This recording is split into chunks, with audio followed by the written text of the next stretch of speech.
You're listening to an Airwave Media Podcast. Christopher Media, let's make some noise. Vous m'attendiez. Pourquoi vous attendrais-je? Je vous ai moi-même attendu longtemps. Dans vos rêves?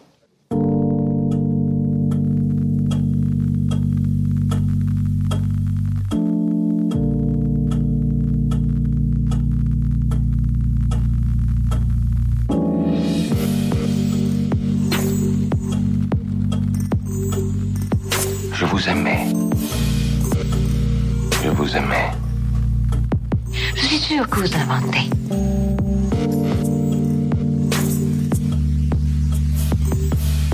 Vous m'aviez demandé de ne plus vous revoir.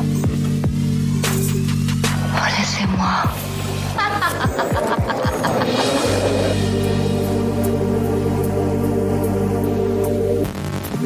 Je n'ai jamais été avec vous dans aucune Je chambre. ne voulais pas vous souvenir.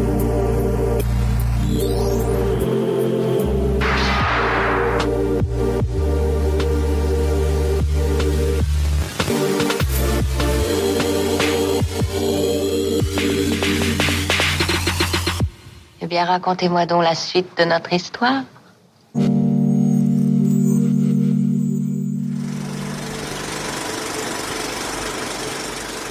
Welcome to the projection booth. I'm your host, Mike White. Joining me once again is Ms. Samm Deighan. I am so excited to be back. Also back in the booth is Mr. Jim Vendiola. Bonjour, you two, and merci beaucoup, Mike. It's good to be back. French Month continues with a look at Alain Renais' Last Year at Marienbad, based on a script by Alain Robbe-Grillet. The film tells the tale of three characters, M, A, and X, as they wander the halls and grounds of a vast hotel in Marienbad. What are their relationships? What are they doing in Marienbad? How does this film take apart everything that we think we know about narrative storytelling? We'll discuss all of these things and more as we go along. Again, this is one of those movies where I don't think we can spoil it for you. Likewise, you may have a completely different interpretation of what we discuss. That's cool, bro. Sam, when was the first time you saw Last Year at Marienbad, and what did you think? Probably about 10 or so years ago, and it was one of those films that I had heard about as being on that sort of unspoken list of classic films you have to see, but that might hurt your brain. So I just instantly fell in love with it, and it was one of the films that I think introduced me to kind of French cinema as a whole, so it was kind of my gateway drug. How about you, Jim? I saw Marienbad for the first time at Chicago's Music Box Theater in 2008, and it was with a Jonathan Rosenbaum talkback. I know he's deeply in love with this film, but I don't quite remember what was discussed during that talkback. I think because I was sort of struggling to process my first viewing of this film. Not adding to my understanding, I had fallen asleep a couple times because I think its hypnotic rhythm and organ score almost invites it. And it's almost Pavlovian for me as well because I'm a, former Catholic who is dragged to church every Sunday. So anything with that degree of organ music will just automatically put me to sleep. To say, it's gorgeous is an understatement. To say it's fascinating is equally an understatement, but to say it's maddening at times is also an understatement. All that said, I was sort of doing this more consistent dive into modernist films at the time that I saw it, like his previous film, Hiroshima Mon Amour, another favorite of mine, Bergman's Persona, as well as Bergman's The Silence. So I was kind of consuming all these modernist techniques and ideas at the time, but I still felt like this was maybe the most challenging of the ones I saw around that period in my viewing.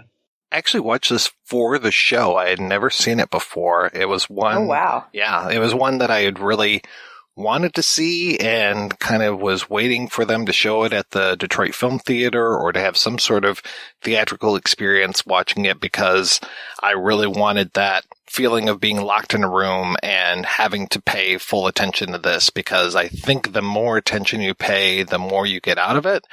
But I will say that there are times where I feel like this has been presented to an audience as a puzzle, and I'm not sure if there's a solution. One article I read about this kept talking about people looking for a key, like an answer key to unlock this film.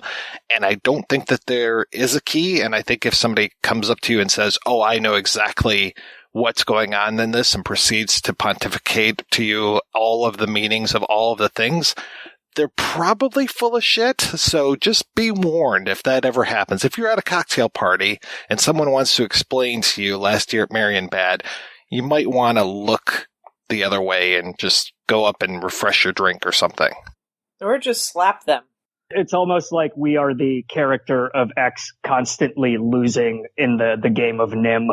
Which is a game that I still just don't understand. And I mean, I don't think you're supposed to walk away from the movie understanding how to play this game, but having read the rules and understanding the general principle, it just, the way that it's the way it's set up in those shots, it seems like he's just destined to lose. Like there's nothing he could do.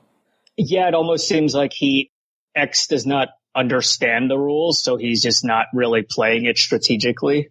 Yeah, he's playing it in almost sort of a reactionary way. Well, I read that if you go first, you're almost destined to lose. It's like tic-tac-toe. Strange game. The only winning move is not to play. That makes sense, but I also read that there's one version of the game where the object is to go last. And then there's another version of the game where where if you go last, you lose. Who the hell knows? And they're not just playing Nim, right? Aren't they playing dominoes at one point as well?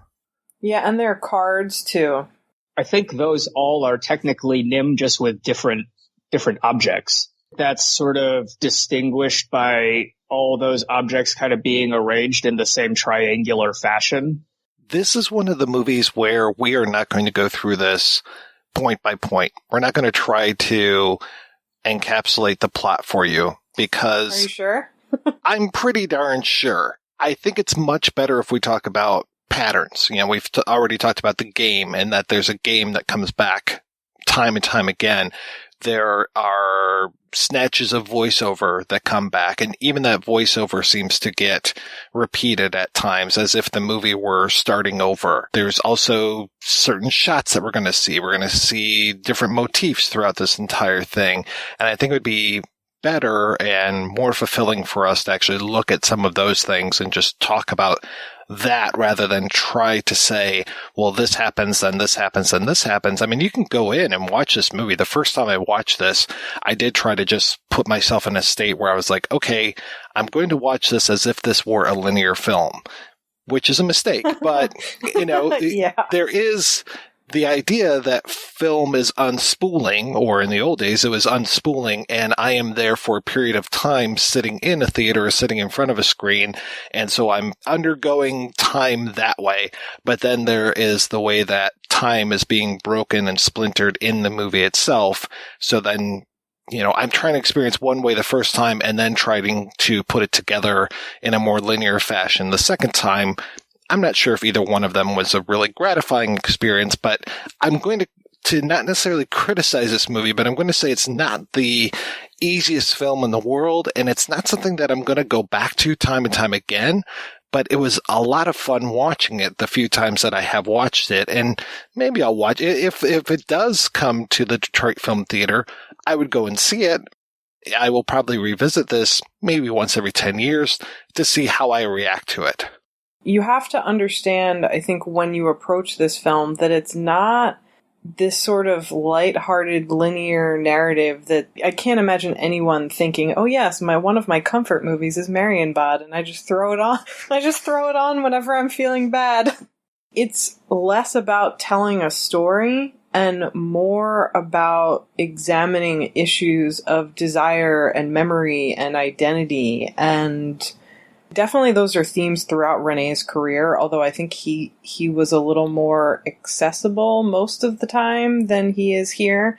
But that's definitely, to me, all about Alain Robbe-Grillet, who wrote the film, and, you know, I'm sure we'll talk about him more as we go along, but this whole idea of making you work really hard is true of all of his novels and a lot of his own films as well. It's like he doesn't want you to enjoy things. He wants you to think about the nature of film and storytelling, and in a way that I really love, but I understand why sometimes other people might find it punishing or incomprehensible, but it's just so beautiful here.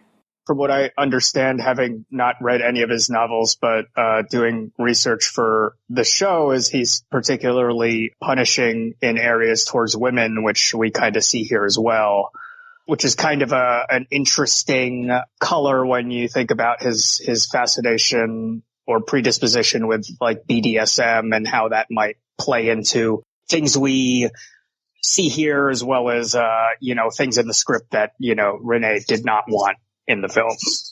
Yes, Renais as a whole is much kinder to women and more interested in telling nuanced stories about their lives. But Robbe-Grillet, actually, one of my favorite books that he wrote is this novel called Project for a Revolution in New York.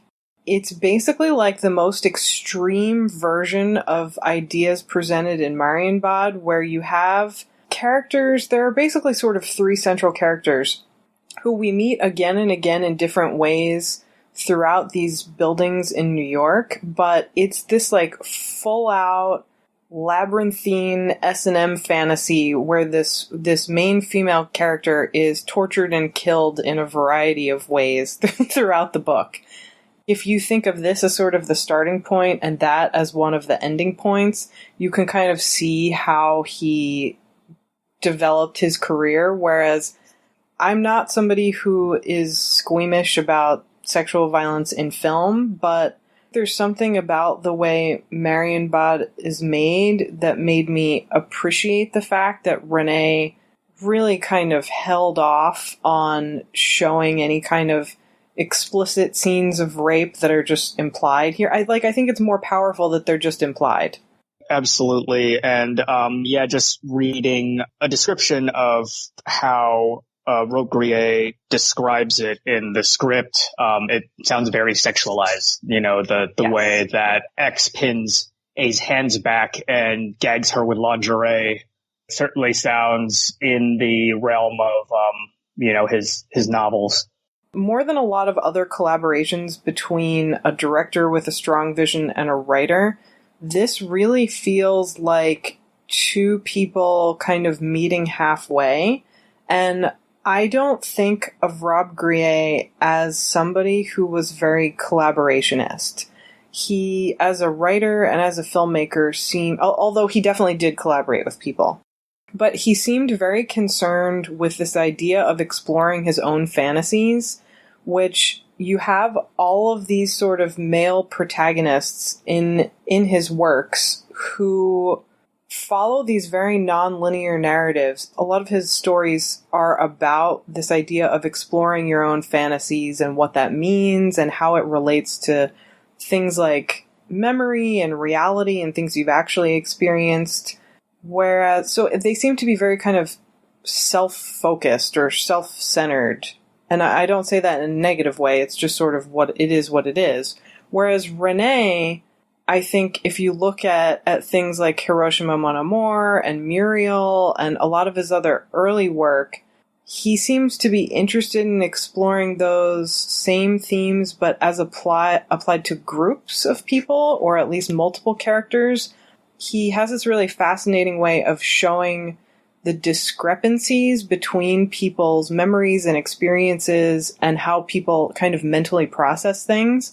So I just think it's so fascinating to have those two very different approaches to similar themes here in one film.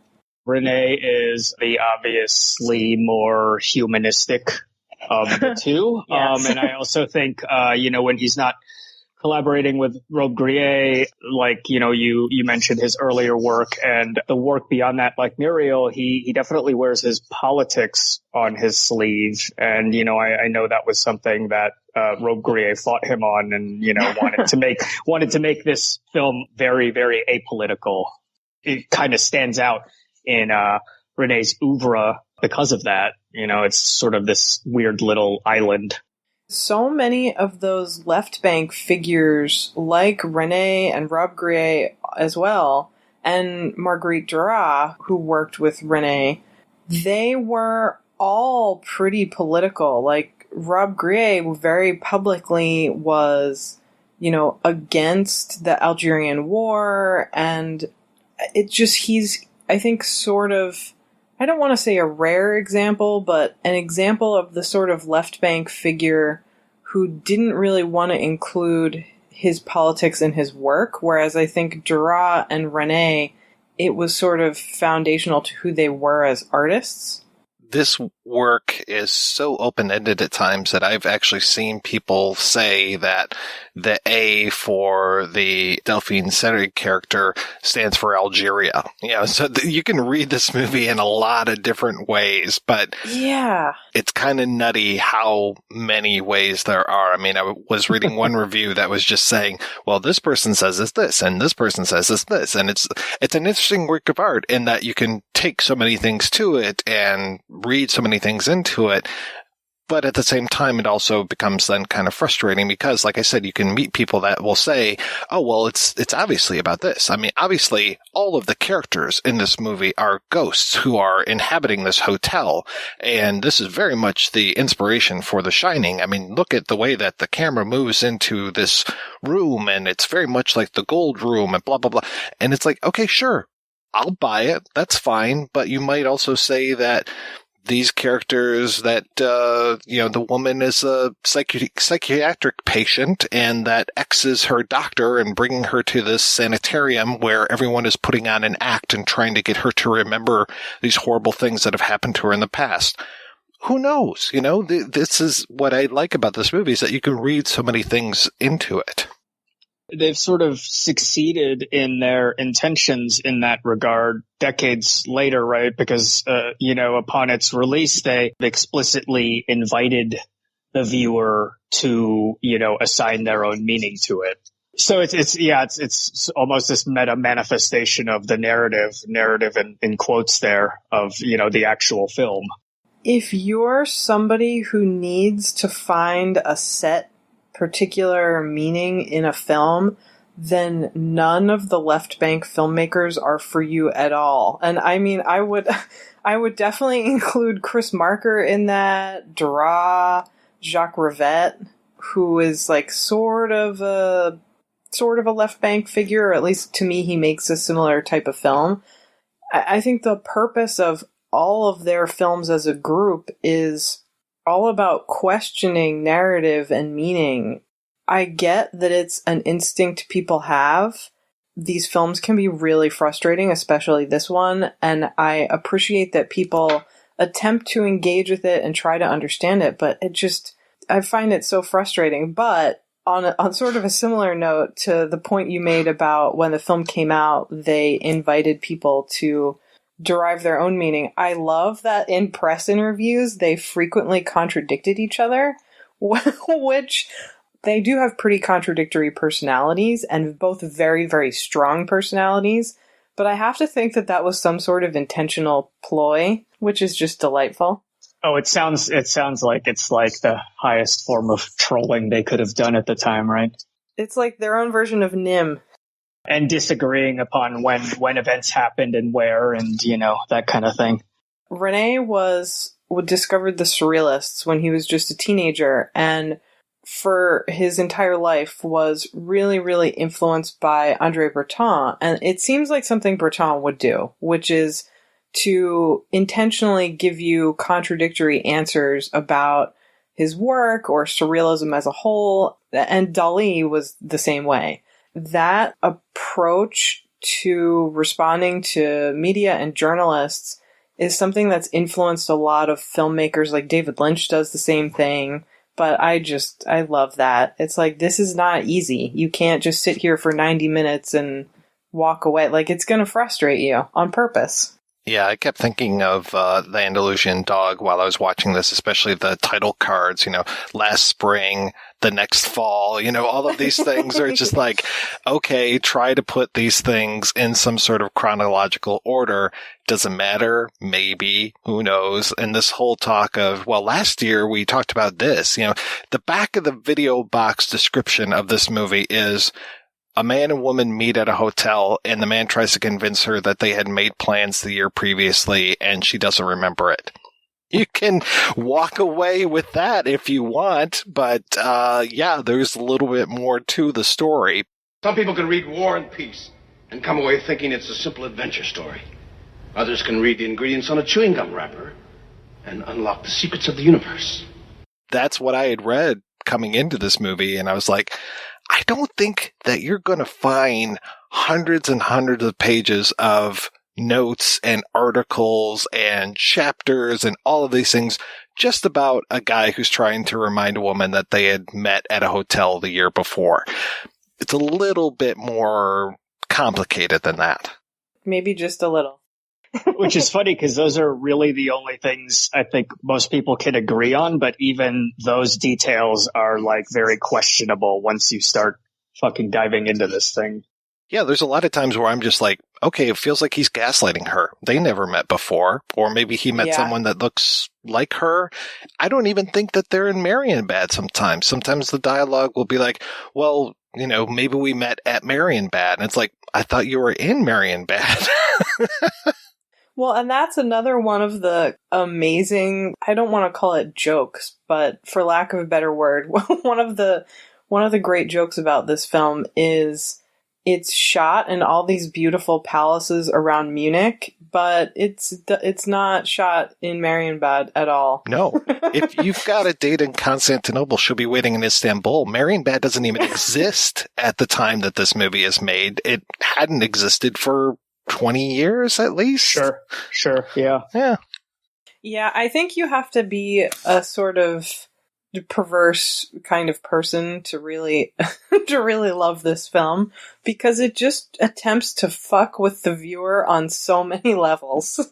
I love it for that reason. I love the whole idea of a person turning, and they do the Hollywood match cut edit of the person turning, and they're in one location to begin with, and then they turn and they're in a whole different location. I love those kind of things. I love the idea of the characters almost always facing different directions and somebody at so many times looking off screen. It's like, you don't do that, but here we have all of these characters that are always looking at something that we're not seeing, and then they will trick you every once in a while. The character, I remember one particular time where A is looking, and then it is the character who could be her husband, the M character, coming towards her, and it's like, okay, that was surprising, and I'm surprised by what is normal film language at that point. I'm 40-some minutes into this movie, and they finally used a convention that I'm familiar with, but it surprises me at that point, because every other time they are breaking convention. They are doing all of this play with, you hear voices, you think they're coming out of one character's mouth, but no, it's not them. It's actually somebody down the hall, and then maybe we'll join up with them. I love all of these tricks that they're playing on us. They draw upon so many different influences to kind of generate their bag of tricks. I think one interpretation ties their sort of like side eye or their off-screen glares to like Piero della Francesca, a Renaissance painter, as well as another Nicolas Poussin, another French Baroque painter, and which is funny, right? Because the character of X was this intentional casting of an Italian man who would speak French in an Italian accent, and then we also have this other fusion of like these two very specific French and Italian painters that he's mimicking in the staging and the blocking of the film.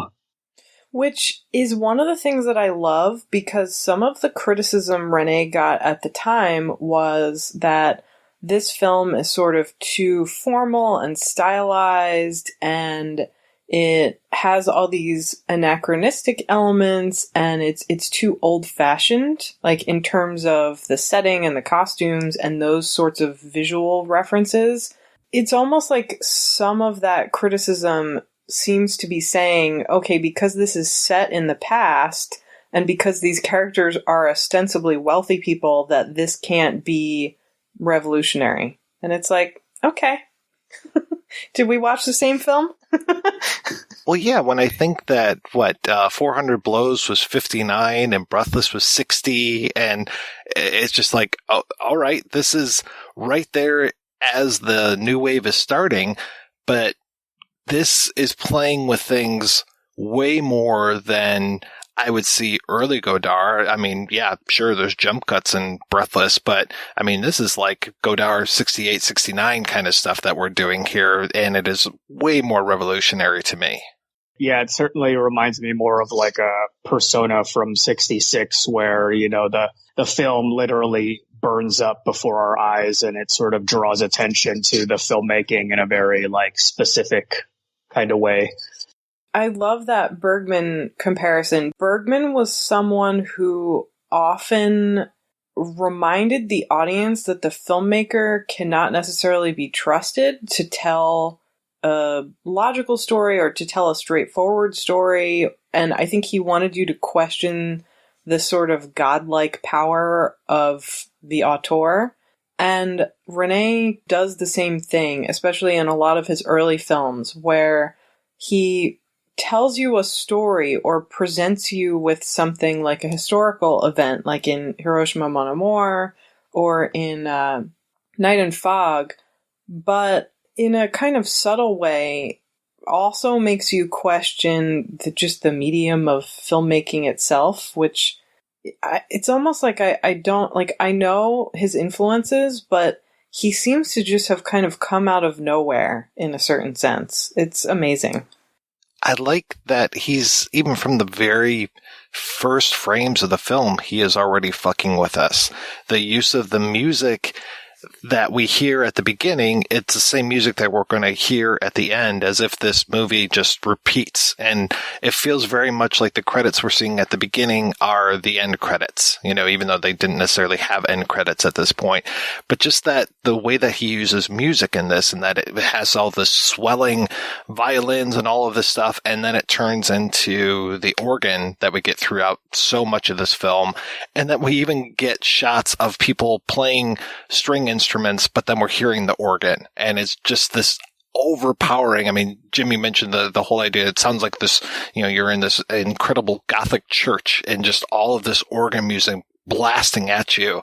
I love the way that he uses this music. But yeah, just right from the opening credits, it's already like, hey, what you're about to see is not your run-of-the-mill movie. It's like its own brand of cognitive dissonance, right? Like, especially when you see the organ music, or you hear the organ music playing over the shots of the violinists, like your brain just doesn't compute, which is interesting, because that was also coincidentally Delphine Seyrigg's brother that composed the music. Which, from what I understand, it was kind of a last minute choice, right? I think he wanted, I don't remember who the popular composer that Renais wanted, but Francis Seyrig was a student of that composer, and he kind of ended up with him. But it's so perfect. I mean, it also, it's very hard for me to hear without thinking that we're in a horror movie, which you made the point earlier that some people have interpreted this as a ghost story where everyone is dead, kind of haunting this palace, and there are so many things going on with the cinematography that make it feel pretty gothic or expressionistic at times. It's so ominous, but in a weird way, like, yes, totally agree with the cognitive dissonance point, but it also weirdly complements the really ornate, beautiful set. So much formalism going on. I mean, the way that the voiceover at the beginning says a few times, I think he repeats it at least twice just in the opening narration. He calls it a Baroque and Dismal Hotel. And this is one of the most Baroque places you're going to see. Just the filigree around the walls. I love the way that Renais shows this, the ceilings, the vaulted ceilings, and just everything is done up. And God, the frames on the mirrors are just incredible. And that they use these mirrors so often, and that you'll get reflections of reflections. You'll get two shots where you have one character in the foreground and one in the mirror. You'll have people's faces split by mirrors. I just love the way that he's doing that. Again, fucking with us and making us question, are we looking at a person or are we looking at their reflection? And does it really matter? Yeah, we should talk for a second about Sacha Vierney, who I think is one of the greatest cinematographers of all time. He worked regularly with Renais for, I want to say, like 20 or 30 years. They had a great partnership together, and then he went on to work with Peter Greenaway. And I think his work in general is very concerned with this idea of this sort of ornate beauty where there are lots of repetitions of things and things are very symmetrical or doubled or mirrored. His work is so distinctive that, again, I think it's this example of Renais being somebody who genuinely liked collaborating with people and didn't want to, he didn't want to be Godard and have full control over everything. And Vierney made such an impact on his career, like in the best way possible. I love that they are drawing attention to so many of these things that could be seen as mistakes. We've talked about Orson Welles' Othello on here before, and one of the things that Welles always talks about is, oh yeah, there was a character who opened up a door and they were in Spain, and then they stepped through the door and they were in Italy. And he's hiding that with, this great edit and just the power of film and the way that he shoots things. And in here, you've got a character walking down a hallway and then they'll cut and they're walking down a different hallway. And I love that. And I love that they're drawing attention to all of these things that could be seen as quote unquote mistakes. But in this world, it's perfect.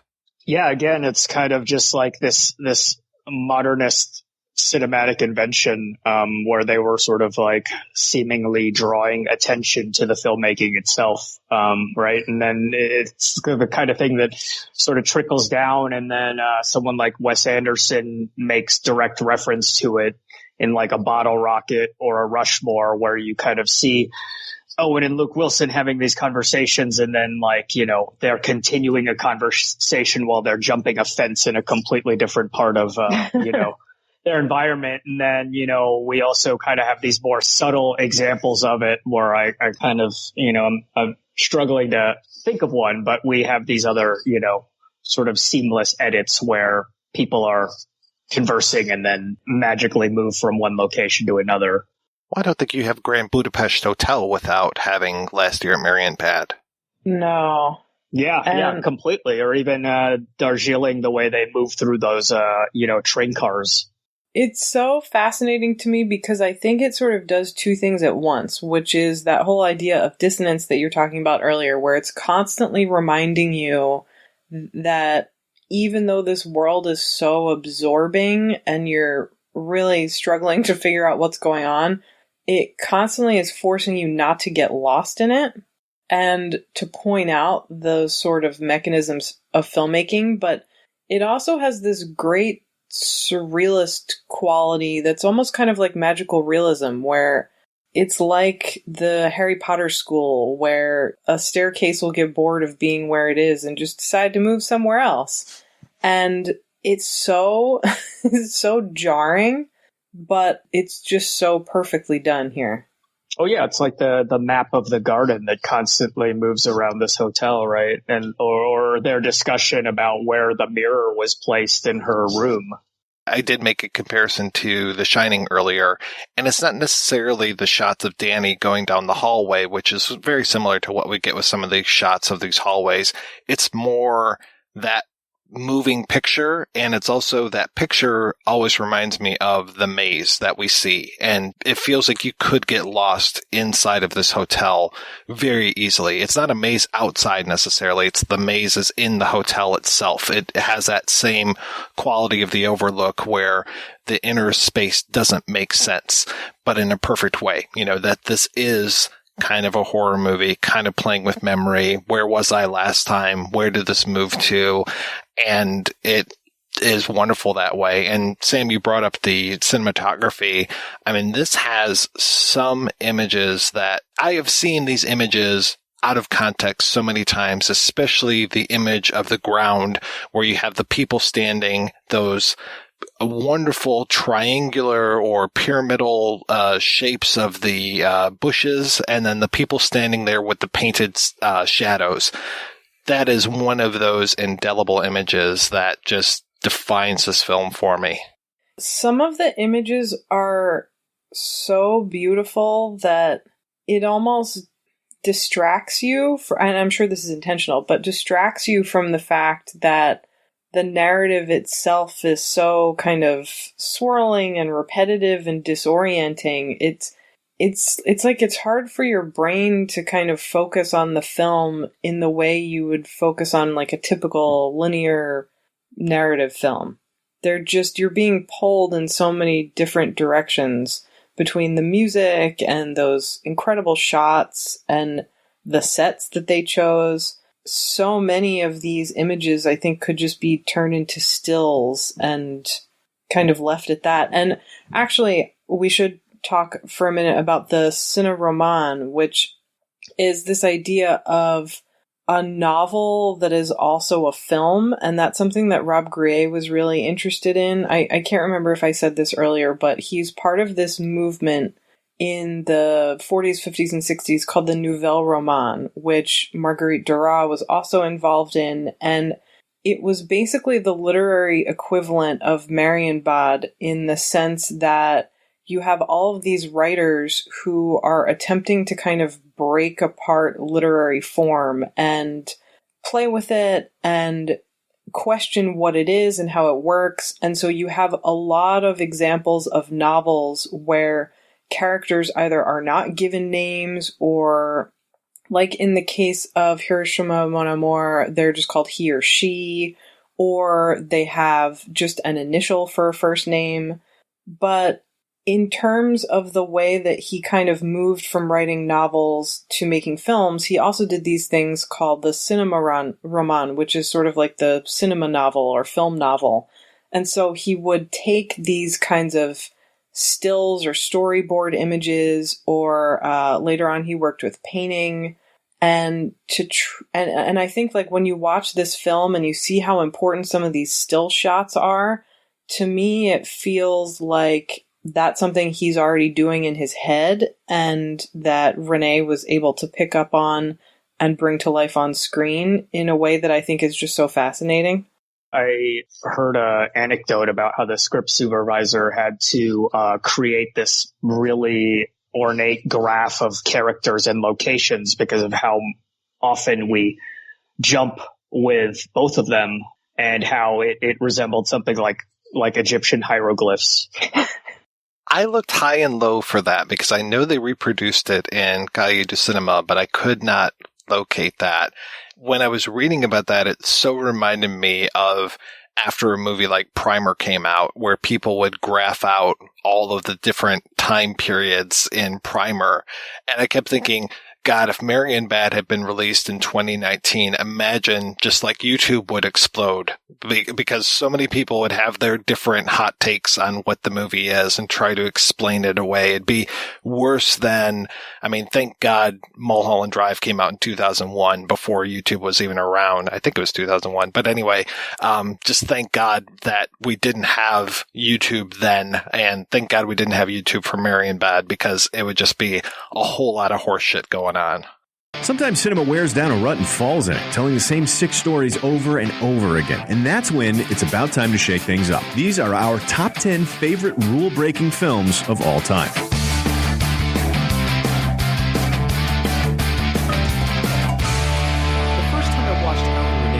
here at Marienbad. Kicking us off at number 10, let's talk about how there are film rules in the first place. It's not like there's a stern film teacher sending directors to the cinematic principal's office for talking out of turn, or film police arresting offending filmmakers and sentencing to community service shooting features for the Lifetime movie network. No, we're talking about the kinds of silent contracts between filmmakers and film watchers. Maybe you can't read off like commandments, but you damn well know when they've been broken. And back in the golden age of Hollywood, where the precedent for much of film was set, something we now call classic Hollywood cinema style emerged. They were with its unconventional editing, intentionally up to the normal continuity of time and location. Of discussions about what the movie is. Between the amount of videos I was doing, I didn't purposely take a break, but as a lot of you know, I started my new job last week, and I wanted to devote all my time to that. But it's like that excruciating documentary about The Shining, where you have these people giving these insane interpretations, and like, to me, The Shining is a pretty straightforward story. Like, yes, it has some kind of maybe more surreal moments and deals with the supernatural, but like, to me, The Shining is a straightforward narrative in a way that Marienbad certainly is not. So yes, if it came out now and people were trapped in their houses with cameras on their phones, I'm sure we would have a similar documentary. Was it Room 237? Yep. Yes. A friend of mine once described that movie as a documentary about people who have too much time on their hands. Yeah. It's more an indictment of people who freely associate things without meaning and try and assign meaning to it. You know, it's like the correlation equals causation crowd to a T. It's something I saw in the theater and I was like, whoa, this is like fucking bonkers. And then I literally saw it again 2 days later, I think, because my brother wanted to see it. So I went with him, and then I was like fully just like, I was on board initially. And then upon second viewing, I was like, this is complete bullshit. Renais invites us to talk about things that we haven't talked about, things like Hitchcock, and he puts Hitchcock in the movie. So we should probably be sitting here going, well, look at this and look at how this works in Vertigo. And, you know, maybe, X is like Scotty and he's trying to remake A the way that Scotty remade Judy into Madeleine, and, you know, the whole idea of the woman from the past and yada, yada, yada. But it's like, okay, yeah, there you go. There's your YouTube video. Go on, go make that. Which I think Renais did that in Muriel as well. Hitchcock has a cardboard cutout cameo, and I'd be more interested in our conspiracy theory about how that relates to the ghost in 3 Men and a Baby, to be honest.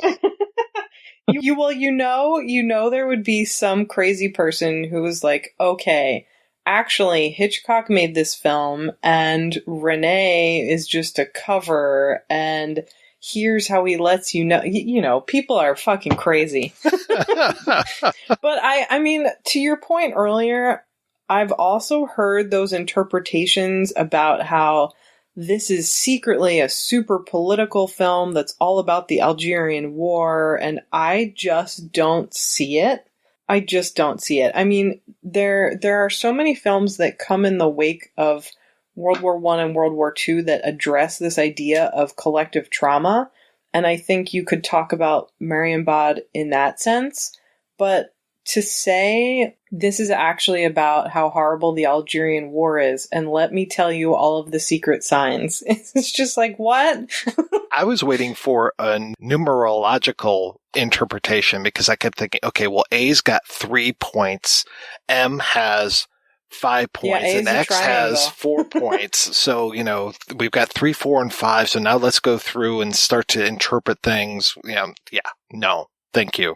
You could talk about the triangular structure. So I think in the very beginning, we were talking about how Nim is set up that way. And you see that, I mean, you have obviously the 3 main characters, but you do see those kinds of weird triangles and groupings of 3 pop up a lot throughout the film. Not to, you know, take us down this path of conspiracy insanity, but but I do think there are a lot of triangles and 3s. Well, there was even talk of Sasha Pitoff's face being like a triangle. Yeah, I saw that, an inverted triangle. Sasha Pitoff being compared to an upside-down triangle is more interesting than a couple of the other Marienbad attempts I've heard where they just compare him to a creepy Hugh Laurie.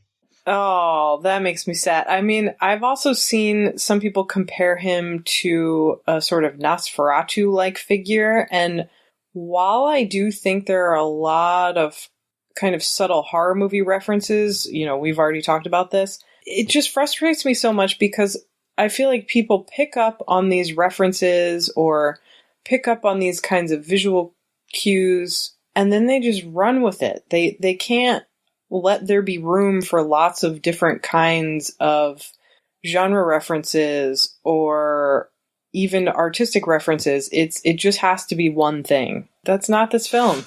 It is bizarre. It's also, what was it? I think someone on Twitter was calling it a recency bias, where people who fail to do legitimate research will just assign things that they know from their more narrow pool of having not, watched as many films, which kind of sounds like really snobby and asshole-ish. But, when you sort of break it down, though, I mean, it kind of accounts for how many people, talk about how Joker is the best movie they've ever seen. And it's sort of, that's kind of how I went down this rabbit hole of recency biases, because someone was defending their statement and people are like, have you seen films that are, older than like 30 seconds ago? A puddle can look really deep until you see the ocean. To move back to the tripling, I picked up on that as well. I think, there are a lot of triangles, that are literal triangles. Like you mentioned, the Nim game and the shrubs and just the triple reflection we see, A in at one point and that kind of thing. I read one article that I liked a lot, which was, it cut out the third character, cut out M quite a bit, and it was mostly dealing with A and X. It was trying to say that we were seeing things multiple times, multiple ways, because we were seeing them through A's POV and then through X's POV. I kind of like that, and I like it just mostly in the scene at the bar when they're doing that kind of cross-cutting, and it's that thing that Dennis Hopper would pick up on years later where you're kind of flash forwarding and eventually that one piece of time goes away and it becomes another piece of time. And then that also moves into her being startled and backing up and breaking the glass. That whole sequence I found very interesting because it does almost feel like X is projecting into A what he remembers, and that is right around that rape scene, I believe. That whole idea of him coming in, and we don't necessarily see anything in the final film, but it almost makes it worse somehow because we don't see it and we just imply that there might have been a rape, or we could just consider, oh, they had sex, but from her reaction, it doesn't feel like they had sex. Maybe it was really bad sex. I'm kidding. I shouldn't make that joke. Like pizza. Yeah, I'm sorry I made that joke. But no, I totally agree that because he refuses to show us an actual assault, it lets your imagination run wild and makes it worse. But I think you mentioned this earlier when you brought up this issue of gaslighting.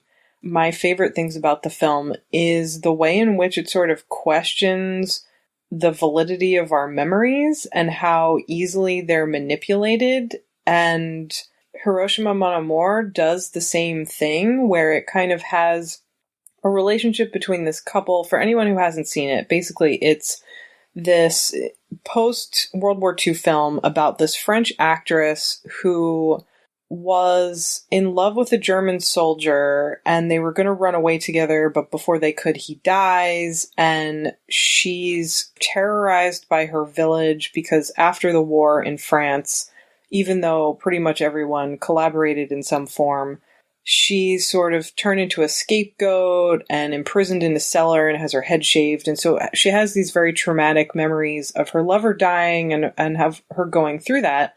And so she goes to Japan as an actress, as part of a theater troupe, to do this performance about Hiroshima and Nagasaki and has this kind of brief romantic encounter with a Japanese man who was a soldier during the war.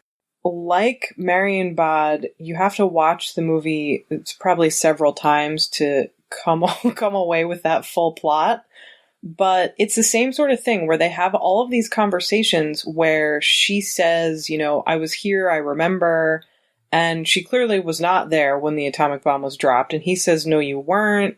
It's like memory becomes this substance like clay or paint or something that you can change over time, and you can sort of mold it into this thing that it wasn't to begin with. But I think he sort of suggests, at least in Hiroshima, that even if your memory is no longer an accurate depiction of events that you experienced, there's some sort of emotional truth, and that it can help you process things like romantic love or pain.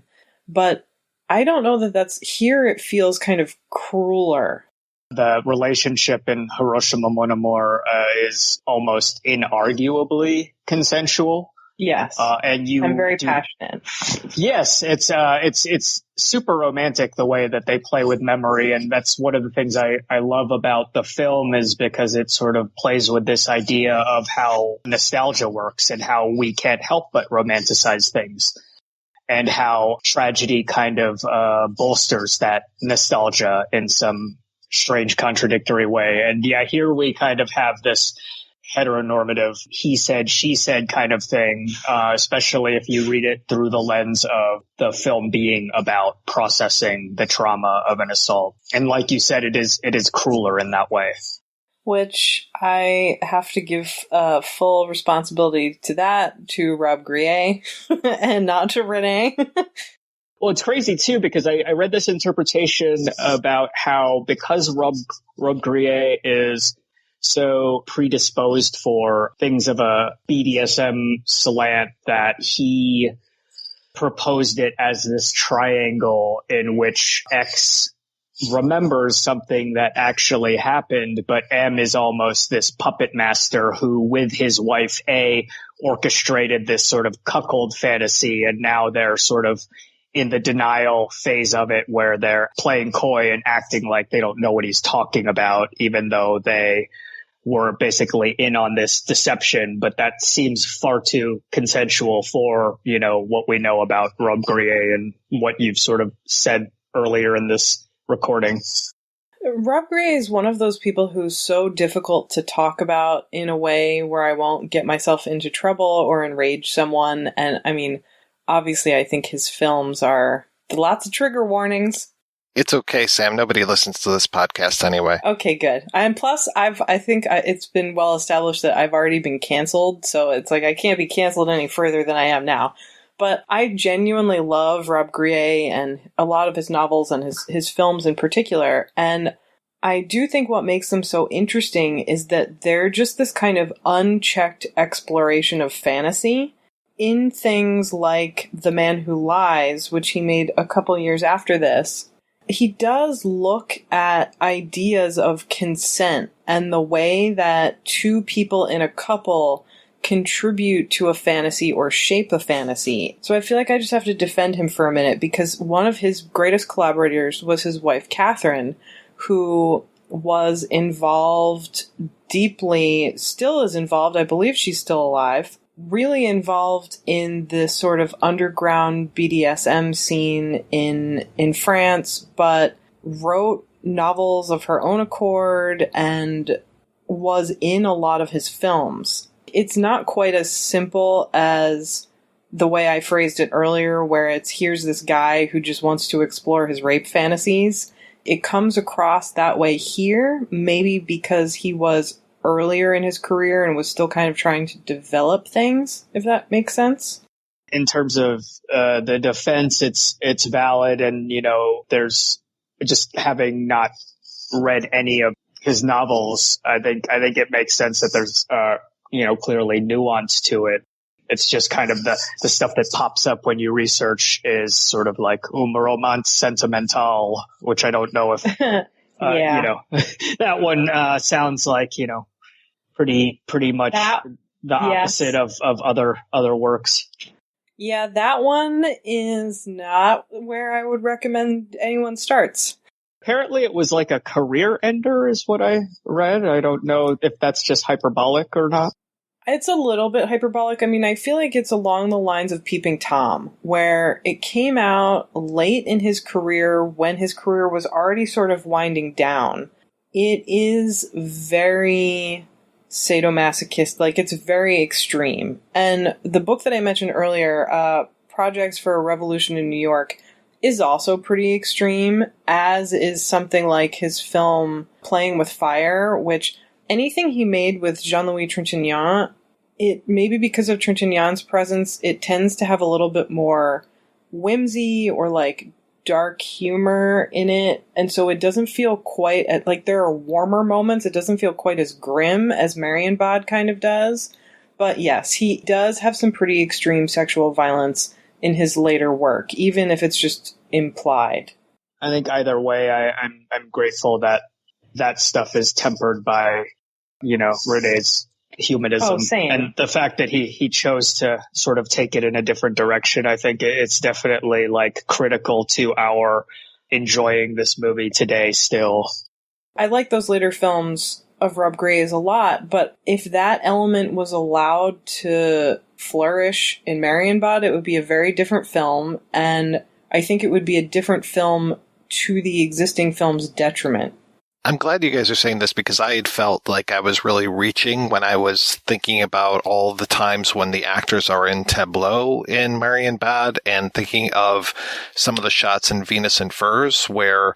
Oh, yeah. Yeah, where one of our characters comes in and all the other characters are in tableau and they're just waiting and then finally the party begins. It felt very much like a lot of those opening scenes of Marienbad. One of my favorite things about this film is the way that they play with a lot of the actors feeling like models or mannequins in those great scenes where one person is talking or two people are talking, but everyone else is still and silent in this really creepy, unnatural way. Or, I think we talked about this a little bit earlier, but the scenes where you expect to hear certain sounds, either music or dialogue, and then something else entirely comes out. I know Renais was, much like Jacques Rivette, was really, really interested in theater and considered theater sort of a vital part of his films. I mean, we mentioned Hiroshima Mon Amour earlier, and the main character is an actress. To him, much like with Rivette, he didn't have this sort of hard line in his head of, okay, cinema and cinema acting should go on one side and anything theatrical or for the theater should go on the other side. And I think part of what makes Marienbad so interesting is that sort of artificial sense of theatricality that are in a lot of the scenes that are just so gorgeous. It's just another, I think, way in which there's overlap with Bergman, who himself came from, a theater background and often features, plays within his films. I love the play that's in this one. When we see the two actors up there who could be stand-ins for A and X, I'm not saying that that's too much of a stretch. I'm not coming up with anything groundbreaking. I love how limited they are in their movement and that the woman turns at one point and that's the only thing she does. And then the curtain falls, the curtain opens, they're still standing exactly the same place. The curtain falls again, curtain opens up again. They're still standing exactly the same place. No bows, nothing. They are still in that exact same mannequin pose that the play ended with. And I think that, Sam, we talked about Rivette earlier in this year and how important the play in L'Amour Fou was. I definitely see there being a big meaning to this, and especially that all of the people at Marienbad seem to have turned out for this play. It seems like it's really such a hit for what's going on here at the resort. It's weird, too, because they don't move. Those two performers don't move until the chimes occur, which is a thing that occurs at the end of the film when X and A are leaving the hotel together. So, yeah, what that means, I don't know. I mentioned how the voiceover, it comes in a second time and gives us the exact same thing we heard at the beginning of the film. It reminds me a lot of the end of Beyond the Valley of the Dolls, or the beginning of Beyond the Valley of the Dolls, where we see the end of the film and then we see that same thing happen again later on, and we have the 20th Century Fox fanfare starting up as if we are watching the beginning and the end at the same time. So there's a lot of times where I feel like Marienbad is starting over again, or where you get those knocks in Celine and Julie Go Boating, and it's like, are they the ones that are knocking on the door, even though we see them inside of the quote-unquote haunted house? Just that idea of the repetition is really fascinating to me, because, yeah, you have those chimes, and usually, I thought those chimes usually meant it's time to go back into the theater because intermission is just about up. Which is weird because you get it like at the conclusion of the performance, it seems like. Throughout a lot of his work, Robbe-Grillet was really into this idea of labyrinth structure and how deep can you actually go into the labyrinth in a narrative and still have it function in some way. And it's one of the things that I find so interesting about his work and this film in general, but I also think if anyone from the CIA is listening, you don't need to waterboard people anymore. You just need to give them acid and put this film on a loop. They'll be insane within 48 hours. They'll be lost wandering the halls of Marienbad. I'm not that good on my Greek and Roman mythology, and I kept thinking, I keep mixing it up with the Bible, and I remember Lot's wife turning back and turning to a pillar of salt. Isn't there a very similar story of someone rescuing someone from the underground, and then they also either turn into a pillar of salt, or they turn back and then they're lost forever kind of thing? That is one of the interpretations regarding the statuary in this film, for sure. It's the Orpheus and Eurydice myth. Yeah, and so it was essentially one is following the other out of the underworld, and I think Orpheus was told to not turn and face Eurydice until they were out of the underworld, and he does it prematurely, and she becomes banished, and it's, she's two ill-fated lovers, exactly. Yeah, because you have the whole idea of the hotel, like I said, itself being that labyrinth. Sammy talked about how much he loved labyrinthine plots and pushing that envelope. I mean, this whole thing just feels like it's, like if you were Theseus, there's no way you could follow the string of this. To be fair, Theseus couldn't get out of the labyrinth himself. He needed Medea's help. And then betrayed her, that bastard. I've definitely read people talking about that allusion to Orpheus and Eurydice, but to me, that story always felt like it was very romantic, about tragic love, and Orpheus turns around because he wants her back so badly, he just needs to make sure she's behind him. And here, I don't get that same sense of profound romantic attachment from the characters. So it's hard for me to say, oh, yes, that makes sense to me. I feel like that one's reaching a little bit. If you could liken it to anything, it's more of like a Pepe Le Pew cartoon where he's trying to embrace her and she's just fighting tooth and nail. It is very much like that. The only time I remember smiling at all, I don't think is even a real moment, when we have the camera rushing into that room and her opening up her arms, and those successive takes of her opening her arms and smiling and being almost ecstatic. I don't even think that's real. No, it seems like one of those kind of fantasy sequences. It also has always struck me as weird that Renais wanted her to be modeled after Louise Brooks in Pandora's Box. Pandora's Box is based on a play by this guy Frank Wedekind, who I'm sort of obsessed with, and I never get to talk about him, so you're just going to have to bear with me for a second. The floor is yours. It's this 2-part play he did called Earth Spirit and Pandora's Box, and it's about this character named Lulu, who is more or less, she winds up becoming kind of a femme fatale character and is responsible for a number of people's deaths, whether murder or suicide. before herself being killed, consensually murdered, for lack of a better expression, by Jack the Ripper in what is, I think, the first pop culture reference to Jack the Ripper ever made.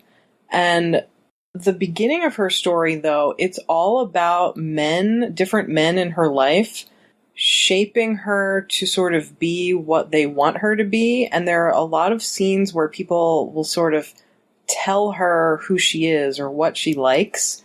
And I'm wondering if if that's a conscious reference. I mean, I think Renee's brilliant, so it must be. It's always something that I have spent a lot of time thinking about, but don't know that I have any answers to. Not that we have any answers with this film. But I feel like it's something I'm stuck on. I don't know why.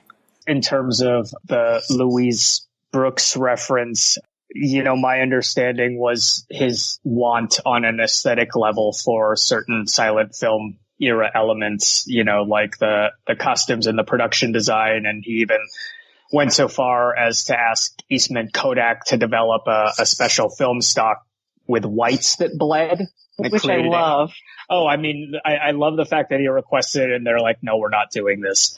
Because that film stock would be amazing right now, particularly. Really would, but the fact that he would think about it on the level that he would want his own unique kind of film stock made, it just is marvelous. Oh yeah, it's kind of like a predecessor to when Kubrick designed those. You use those NASA lenses for 2000 or Barry Lyndon. The ones that he developed to shoot the moon landing and fake it all. We're not supposed to talk about this right now. We're all going to be killed in our sleep by NASA. Yeah, we're going to be waterboarded. But no, it's funny how he kind of got around that, or at least tried to sort of break even by overexposing some of the shots that are like very clearly overexposed in this film. I would love to have been able to see a version with that special film stock, but I love that he kind of tries to bring us back into, I guess, the 10s or the 20s in such specific ways. No, absolutely. I'm glad he's also not alive today to pull a George Lucas and ruin this film with he would never CGI versions of the silent film embellishments. I agree that he would never. The other big, you can't really call it a set piece. Let's say a trope or a movement in this movie is the idea of this balustrade and the breaking of this, and a murder, a suicide, two big question marks, just the way that it feels like someone dies. And again, you were talking about sounds that don't fit. You would think that there would be a different sound for when this possibly breaks, but it almost sounds like the lid of a coffin being slammed down, or like the tomb that's being sealed when this happens. It's such another big open-ended question for me. Yeah, and it's weird because in the reverse shot of that, when they show it again, it's almost like logically he would not have fallen very far when they, which almost is kind of another Vertigo reference to the degree that movie had the feigned death as well. That whole sort of relationship with the idea of it's like the connection to Hitchcock and how Hitchcock always had these sort of fantasy women, that to me is something that rings a little bit more true than the Orpheus thing we were talking about earlier, because it just, not only because he, throws Hitchcock in there, but it just feels like the way some of Hitchcock's films can also seem very cold. It reminds me a lot of that. It seems a little more intentional, like you said, because he included the cardboard cutout of Hitchcock, much like it's this weird false death seems intentional if you think about like the inclusion of Rosemer Home, the play, which also has people falling to their death, as I understand it.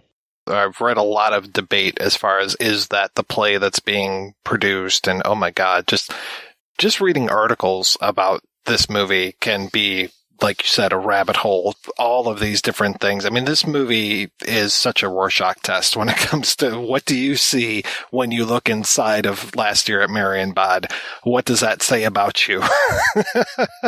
Well, and that's, I think, what makes it so interesting is going through and reading all these different critical appraisals, which I had never really done before until I went to prepare for this episode. And I do think it says so much more about the critics themselves than it does about the film, although it does get my ultimate film stamp of approval, which is the fact that Pauline Kael fucking hated it. Yeah, big thumbs up from me. Yeah, it's like anything she's like in a froth about, I'm like, this film is great. What movie did she see?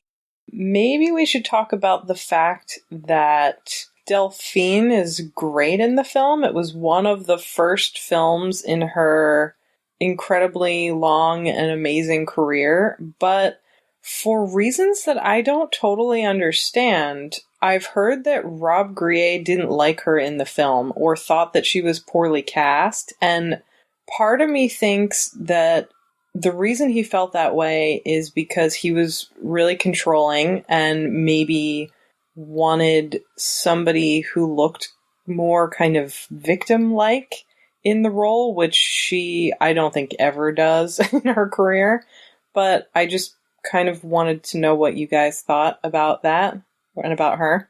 I absolutely love her, and she is been in a lot of things that I didn't realize I was looking at her in. Like, she is the Mary Magdalene character in Mr. Freedom.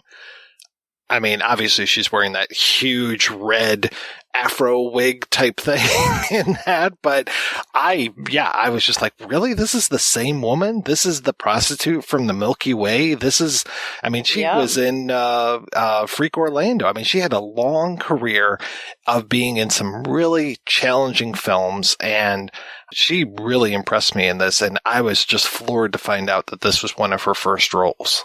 Yeah, and it was funny because Renais found her. The first time he saw her was in a Heinrich Ibsen play, which is the playwright who did Rosenmerholm.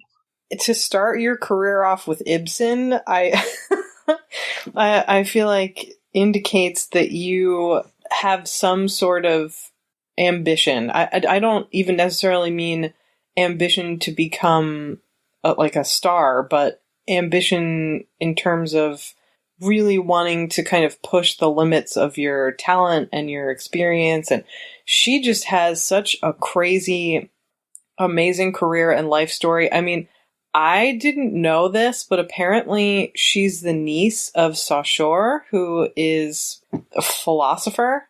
I assume she just kind of had like a random interest in acting, but she has just such a more fascinating life than I guess I knew about before preparing for this episode. But her early roles, in my mind, there are kind of two kinds of actors, which I guess maybe in Hollywood terms you would talk about as being stars versus character actors, in the sense that when you watch a movie with a star, you're always very consciously watching Humphrey Bogart or Bruce Willis or somebody who plays kind of like a limited range of a particular personality. But with her, I totally agree with what you just said, that like you watch movies and you're like, wait, is that Delphine? She just struck me as being somebody who happened to be beautiful, but didn't pay that much attention to it. Like, unless it was convenient for a role, like, and is so kind of willing to be transformed in all these films in the best way, I think, obviously being something like Jeanne Dielman. She directed a documentary called Be Pretty and Shut Up that I would love to see. Yeah, I've never seen that. Yeah, I've been looking for it, and so far, no luck. And then also she co-directed a version of the Scum Manifesto from Valerie Solanas, which I also haven't seen, and it just blows my mind. Side note, which we haven't addressed yet, she wears the fuck out of that those Chanel garments. Like Jesus Christ.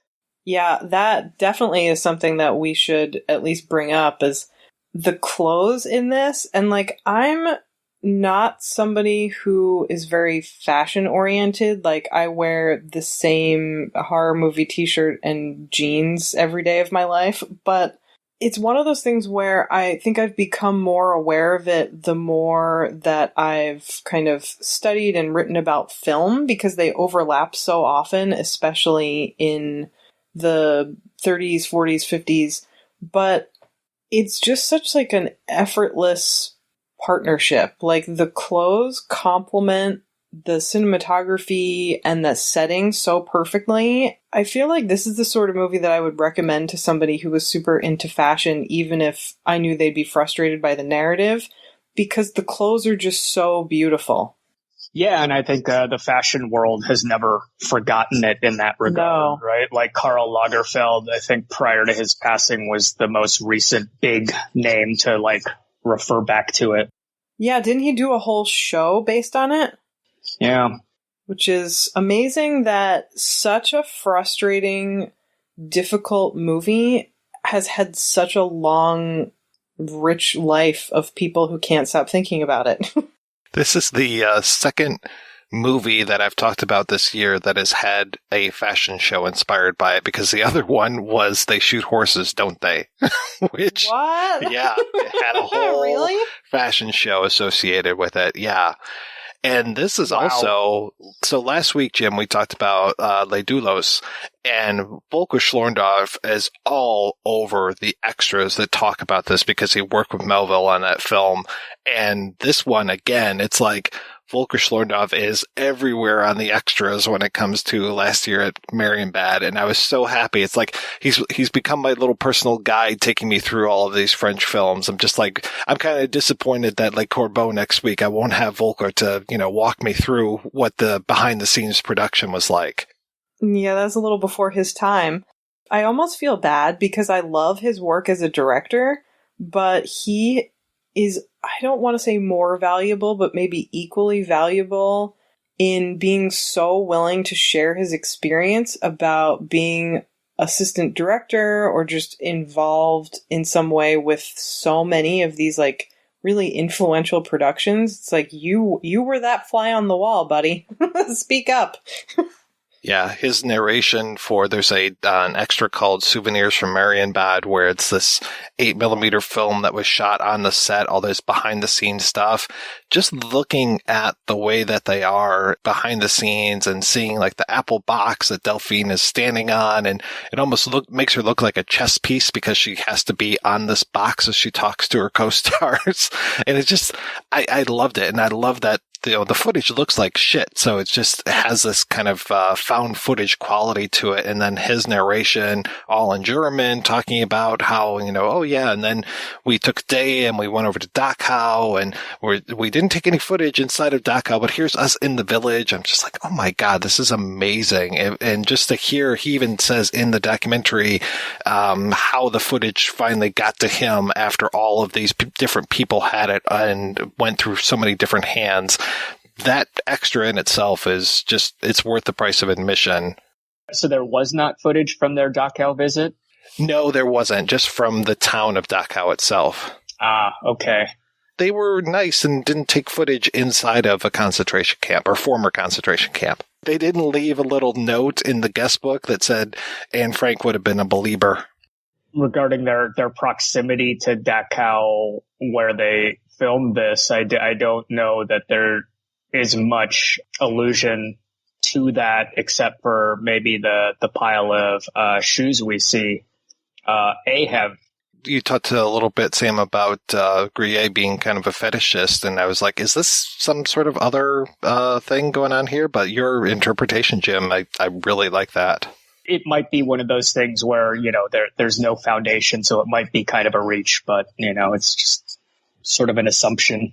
That makes a lot of sense to me because Robbe-Grillet's fetishism is often related to strangling people, and it's not a sort of unfortunate Quentin Tarantino situation where there are lots of shoe or foot shots. But I do think there is this kind of, I think I mentioned this a little bit earlier, but I think with a lot of these art house films coming out in the years after the war, you get, even if they're not specifically talking about the Holocaust in any like obvious way, I think a lot of them kind of reference this idea of mass trauma.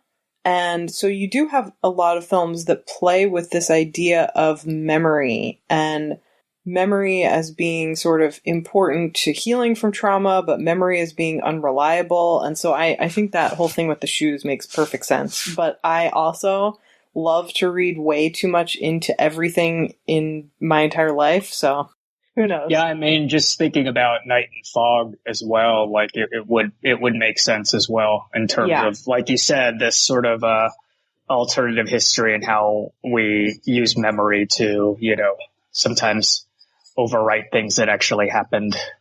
Yeah. Which is something you see obviously with the characters here, or allegedly anyway.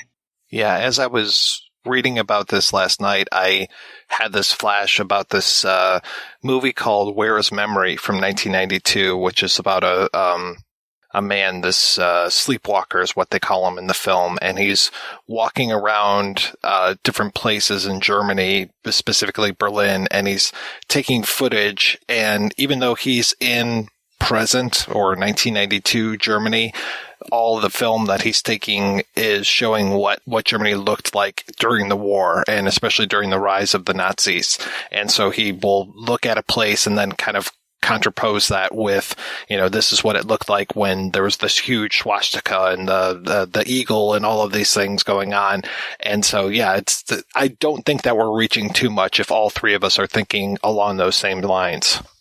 But this is the place for people to overthink things. So we're all in a safe space here. By extension, I mean, the high heel, the broken, high heel, points to a trauma as well. We've discussed at length, the alleged rape, the probable rape around this. People often attribute the broken heel to that as well. That moment where she has such a violent sort of horrified reaction, it's very much like somebody unconsciously recalling trauma and having a physical response to it. So maybe we're only reaching a little. To be fair, both of those men made films that were much more explicitly about World War II, like obviously Hiroshima Mon Amour, which we keep talking about, and Robbe-Grillet went on to make a film called The Man Who Lies, set in Yugoslavia, about this guy who returns home from the war, and it actually is a really interesting companion piece to both Hiroshima Mon Amour and Marienbad, because he returns home and he claims to be this heroic resistance fighter, but because it's been a decade or two, nobody's really sure if he's telling the truth, and so it becomes this, again, kind of labyrinthine story about these sort of issues with memory. Is, can we trust memory? Can we trust the things that people say they've remembered, or events that they've said have happened, or even who they are? And that is maybe a little bit less sort of beautiful and Baroque, and was shot with a much smaller budget and sadly lacks Sasha Virney. But it does deal with a lot of the same themes. I don't think I've ever seen Night and Fog all the way through, but seeing a few minutes of that, I was more affected by a few minutes of Night and Fog than I was by 2 hours of the 10 hours of Shoah. I mean, it is just so powerful, and it is amazing that Renais made this so early in his career.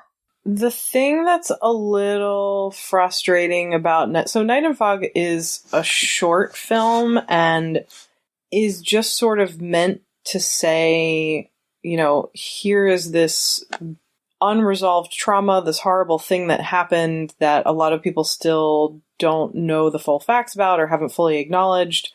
But the thing that I find a little bit grating about Night and Fog is that it tries to sidestep this issue of Judaism and anti-Semitism, which, of course, Shoah is the opposite. And I do think it's really important, but it also is one of those interesting films where he manages to be very experimental but very political at the same time, sort of like a preview to some of the themes that he would explore once he started making feature films.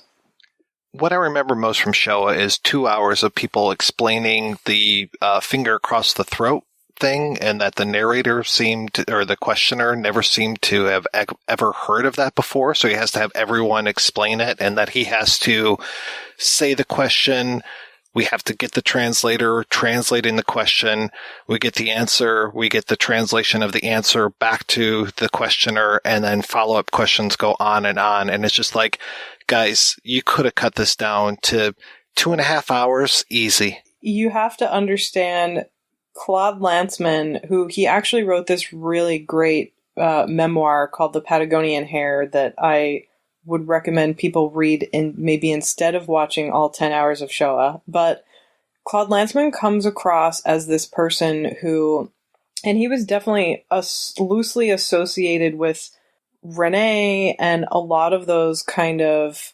artistic and intellectual figures in France at the time. He comes across as being somebody who led this really fascinating life where his mission was to kind of uncover things about the Holocaust that people didn't want to talk about. Like, there are some great sequences where he goes to Poland and he gets really confrontational with people, like, what happened when your neighbors were just gone? And they're like, oh, well, we moved into their house and Jesus. Now it's our house. It's horrible. But he comes across as being extremely self-important. And so he strikes me as the kind of person who would be horrified if someone said, like, well, maybe you should cut this down. Definitely the type of filmmaker who's like, every second is a masterpiece. I'm not cutting this. But I think it also, in his mind, it's such an important subject that it deserves 10 hours. But I get your point. I could go on about how modern Poles just seem to have forgotten everything these days, but we won't go there. No, let's not open that can of worms on this episode. We'll do a 9-hour episode, though. All right, guys, we're going to take a break and play a preview for next week's show right after these brief messages. This is an American Red Cross blood donation alert. We are currently facing a severe blood shortage during this coronavirus outbreak. Healthy blood and platelet donors are asked to make an appointment to give now. Donating blood is safe and can help save lives. Cancer patients, accident victims, and so many others continue to need life-saving transfusions. So please schedule your appointment now by visiting redcrossblood.org or calling 1-800-RED-CROSS. You can make a difference. Hi there, faithful Projection Booth listener, Chris Stashew here. If you're looking for even more deep dive film discussion, both old and new, on and off the cinematic beaten path, check out the Culture Cast. Every episode I'm joined by a different guest as we traverse the cinema landscape talking about not only our monthly theme, but also some of the year's biggest films. I'm even joined by the host of the Projection Booth, the one and only Mike White. So if you want to listen to even more conversations on film, head on over to culturecast.com or find it on all podcatchers, both Android and iOS. I'm Chris Cooling from Forgotten TV, and you're listening to The Projection Booth, the ultimate movie podcast. You like classic movies? How about classic TV?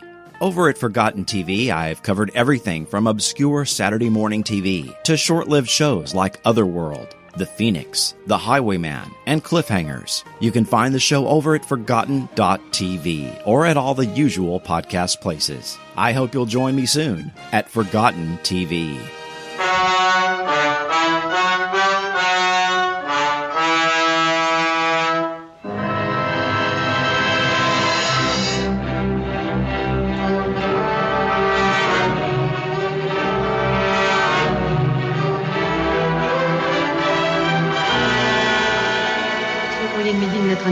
Maître ignoble. On m'accuse d'être votre maîtresse. On voudrait maintenant que je sois obligée de vous écouter. J'ai reçu une lettre anonyme, moi aussi. Tu es au mieux avec Germain l'avorteur. Je te conseille de cultiver cette relation. Tu en auras peut-être besoin si ta fille Jeannette continue à passer des heures entières dans le bureau de ton médecin-chef. Malheureusement pour vous, je viens de la pharmacie. Toutes les ampoules prescrites sont parties comme sorties. J'ignore si vous les employez à votre usage personnel ou si vous les revendez, mais il faudrait les retrouver avant demain matin. Fayol a reçu une lettre. Ce qu'il y a de plus grave, c'est que j'en ai reçu une, moi aussi. Et pourquoi plus grave? Parce que je suis un homme public, monsieur Fayol. Tu crois que je ne te connais pas? Tous nos locataires, tous il te les a fallu. Sauf le boy scout et le vieux frochard. Et encore, je suis pas sûr du boy scout. Heureusement que ce matin, j'ai reçu une lettre qui m'a ouvert l'œil. Quelle lettre? Celle-ci. Quoi? Vous vous levez à l'instant et vous avez déjà les doigts tachés d'encre. À l'assassin anonyme, il fallait du sang. Oiseau de sang. Oiseau noir. Corbeau. C'est elle le corbeau. C'est faux. C'est une note. C'est vous qui avez mis la lettre. Moi,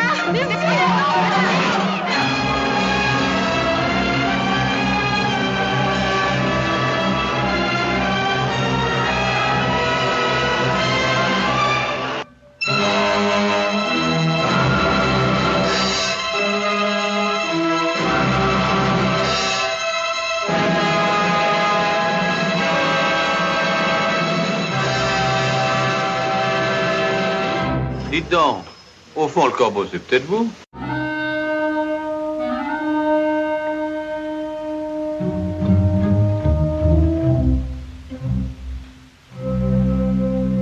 That's right. We'll be back next week with a look at Clouseau's Les Corbeaux. Until then, I want to thank this week's co-hosts, Sam and Jim. So, Jim, what have you been up to lately? Under quarantine, I am still somehow in late development with my first feature film, which coincidentally also straddles multiple eras and ruminates on love and death and lingering souls from the past. It's kind of Badlands meets Personal Shopper with a touch of Vertigo-like obsession between two female protagonists with a serial killer thrown in there for good measure. That sounds amazing. Yeah, I like your elevator pitch. That's great. Thank you. Yeah, I have gotten really good at it, trying to, push it forward. So yeah, that's keeping me surprisingly busy during our pandemic times. If you want to stay apprised of the film's progress or see some of my earlier work and find me on social media, you can do so at jimvendiola.com, just one word, .com. And Sam, what is new in your world? Busy as usual. I'm working on a book that should be finished this summer. It does involve World War II and things like the way that filmmakers deal with trauma. It deals with a lot of French filmmakers, Renais included. Other things I've been doing, I always do a lot of commentary work. Recently, I've been doing stuff on early German cinema, things like the Arnold Funk film The Great Leap, which stars Leni Riefenstahl, Pabst's Paracelsus, which was the film he was sort of forced to make under the Nazis. Both of those are out through Kino. We just did Distant Journey, the Czech Holocaust film, together as a commentary with Kat Ellinger, which is from Second Run. Always busy. I disavow all knowledge of that commentary. Well, it happened last year. Maybe in Philadelphia, maybe in England, maybe in Michigan. Who knows? Well, thank you again, guys, for being on the show. Thanks, everybody, for listening. Please head on over to the website, projectionboothpodcast.com, where you can find out more about today's episode. You'll also find a link over to Patreon, where you can make a donation to the show. Every donation we get helps the Projection Booth take over the world.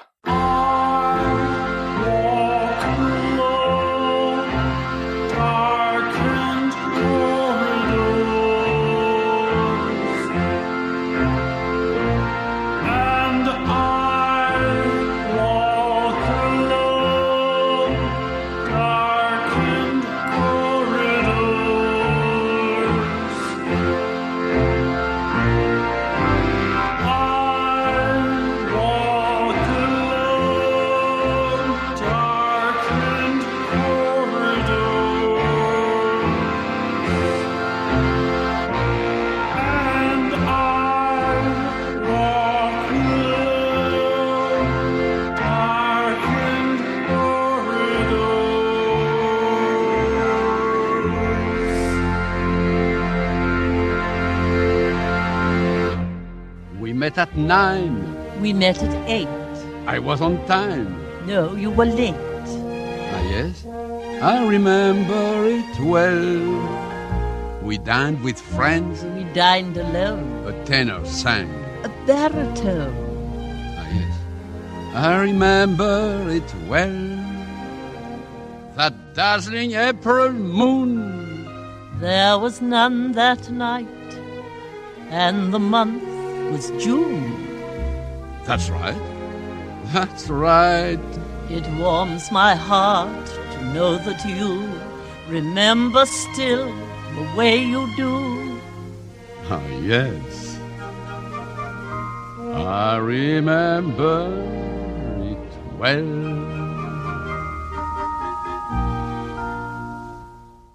How often I've thought of that Friday Monday night when we had our last rendezvous. And somehow I foolishly wondered if you might, by some chance, be thinking of it too. That carriage ride. You walked me home. You lost a glove. I lost a comb. Ah, yes, I remember it well. That brilliant sky. We had some rain. Those Russian songs. From sunny Spain. Ah, yes, I remember it well. You wore a gown of gold. I was all in blue. Am I getting old? Oh no, not you. How strong you were, how young and gay, a prince of love in every way. Oh, yes. I remember it well.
I watched you play your cards and wondered, can you lose or will he win? You like the fear in me, especially that evening. The bracelet is a sign of force. It kept the memory of you alive, lost forever, alone.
enjoy this show and want more people to know about it, head on over to iTunes, leave a comment, and rate it 5 stars. Make sure you like and share us on Facebook, and don't forget to follow us on Twitter. Just search for Christopher Media. Thank you in advance for supporting Christopher Media by clicking on the PayPal button and by clicking through to all the sponsors who support ChristopherMedia.net. Most importantly, we would like to take the time to extend an extra special thanks to you. Christopher Media could not exist without your support. Thank you for visiting ChristopherMedia.net, and thank you for listening.